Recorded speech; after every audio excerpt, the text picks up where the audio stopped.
Pendant des décennies, lorsqu'on parlait d'anime, une seule destination nous venait en tête, le Japon. Dragon Ball, Naruto, One Piece, ces titres ont bercé notre enfance, mais aujourd'hui, un nouvel acteur bouscule l'industrie, la Chine.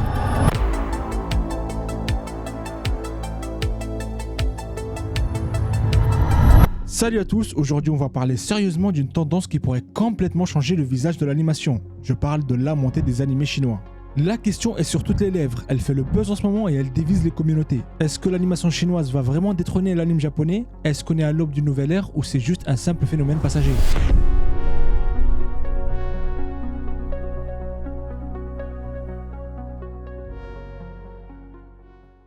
Mais avant de parler de futur, il faut qu'on se penche sur le passé. Parce que le donghua, oui c'est comme ça qu'on appelle les animés chinois, ce n'est pas un phénomène né d'hier. L'animation chinoise a une histoire bien plus ancienne qu'on ne l'imagine. Et c'est dès les années 1920, des pionniers comme les frères Wang ont commencé à créer des œuvres qui ont carrément influencé des légendes. Ils ont été notamment les artisans du tout premier film d'animation sonore chinois, de Camel Dance, et du long métrage marquant Princess Iron Fan. Imaginez un peu dans les années 90, Osamu Tezuka, le dieu du manga, le papa d'Astro Boy, aurait rencontré l'un des frères Wang et lui aurait dit à quel point leur travail l'avait inspiré. Franchement, le maître japonais qui reconnaît l'influence chinoise, ça remet les pendules à l'heure, non? Mais bon, malheureusement, cette période florissante n'a pas duré si longtemps que ça. Elle a été brutalement stoppée par l'avènement de la révolution culturelle en 1966. Beaucoup d'animateurs ont été forcés d'arrêter leur travail et les productions restantes étaient souvent réduites à de la propagande. Pendant des décennies, le donghua a stagné, perçu comme de basse qualité ou juste pour les enfants. Et à juste titre d'ailleurs.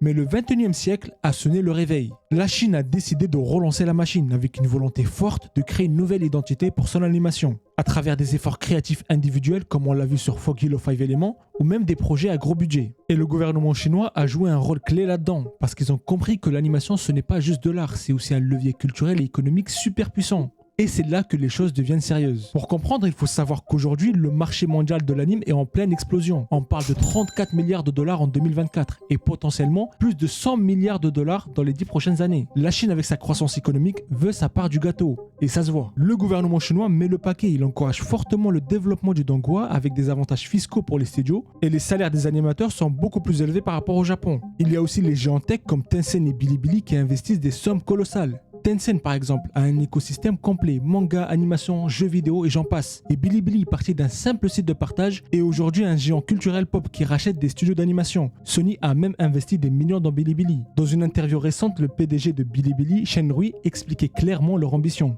Nous voulons que Bilibili devienne le Netflix de l'animation asiatique. C'est un objectif assez gros mais je pense qu'il est clairement atteignable vu tout l'investissement qu'il y a derrière. Résultat, les budgets de production explosent. Par exemple le film Neza ou The New God Neza Reborn atteignent parfois 180 000 à 250 000 dollars la minute. Et tout cet argent, ça permet d'attirer des talents étrangers, notamment des animateurs japonais, épuisés par les conditions de travail et les salaires souvent très bas au Japon. Ils partent bosser en Chine parce qu'ils peuvent être payés jusqu'à 3 fois plus. C'est une vraie fuite de cerveau qui renforce la qualité visuelle du donghua. L'une des grandes forces du donghua, c'est son adoption rapide de la 3D et de l'intelligence artificielle. En parlant de 3D, vous pouvez être sceptique, et je vous comprends, vu certains 3D qu'on a pu voir récemment, comme dans la saison 2 de Blue Lock, ou même certaines scènes de l'attaque des Titans, qui n'étaient pas toujours réussies. Mais des titres récents comme To Hero X ont brisé les préjugés en mélangeant de manière innovante 2D et 3D, montrant le potentiel du CGI pour des visuels captivants. Et résultat de tout ça, des productions donghua qui cartonnent de plus en plus à l'international, défiant les préceptions établies. Des séries comme Link League ou Caesar 7 sont disponibles sur Netflix et des films comme Neza 2 ont généré des milliards de dollars au box-office mondial, rivalisant directement avec les blockbusters américains et devenant le film d'animation le plus rentable de l'histoire. C'est une preuve irréfutable de la capacité du donghua à rivaliser avec Hollywood et le Japon.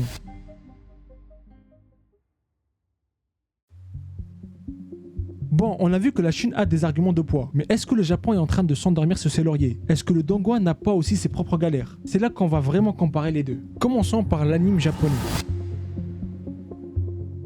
L'industrie japonaise est réputée pour ses conditions de travail, disons, extrêmes. Les animateurs sont souvent épuisés, croulant sous les tonnes d'animes à produire, avec des salaires souvent très bas malgré la popularité mondiale de leur production. Ça pousse beaucoup de talents à quitter le navire et comme on l'a vu, certains vont carrément bosser en Chine pour des meilleurs salaires. Au-delà des conditions de travail difficiles, plusieurs failles menacent l'animation japonaise. D'abord, la précarité extrême des animateurs. Certains débutants gagnent à peine 650 € par mois et travaillent jusqu'à 18 heures par jour. Ces conditions poussent de nombreux jeunes à abandonner rapidement le métier, entraînant un vieillissement préoccupant de la main-d'œuvre. Par exemple, l'âge moyen chez certains studios dépasse désormais les 50 ans, ce qui complique sérieusement la transmission du savoir-faire aux nouvelles générations. Ensuite, le secteur est confronté à une véritable surproduction. Avec près de 300 nouveaux animés par an, cette cadence infernale diminue souvent la qualité des œuvres, entraînant retard et annulations fréquentes, ce qui frustre à la fois le public et les créateurs. Enfin, et l'un des plus gros problèmes pour moi, c'est la créativité qui semble être en panne. Les studios préfèrent investir dans des franchises existantes plutôt que dans des projets originaux, comme l'excellent Lazarus qu'on a eu récemment, et produisent des séries très similaires comme l'omniprésence du genre Isekai. Cette standardisation réduit l'intérêt à long terme pour les fans, lassés par la répétition du même scénario et thème. Et je suis pas le seul à le dire, par exemple Masao Maruyama, le producteur légendaire de MAPPA, a exprimé sa préoccupation, disant que l'obsession du Japon pour la commercialisation freine la qualité et l'originalité.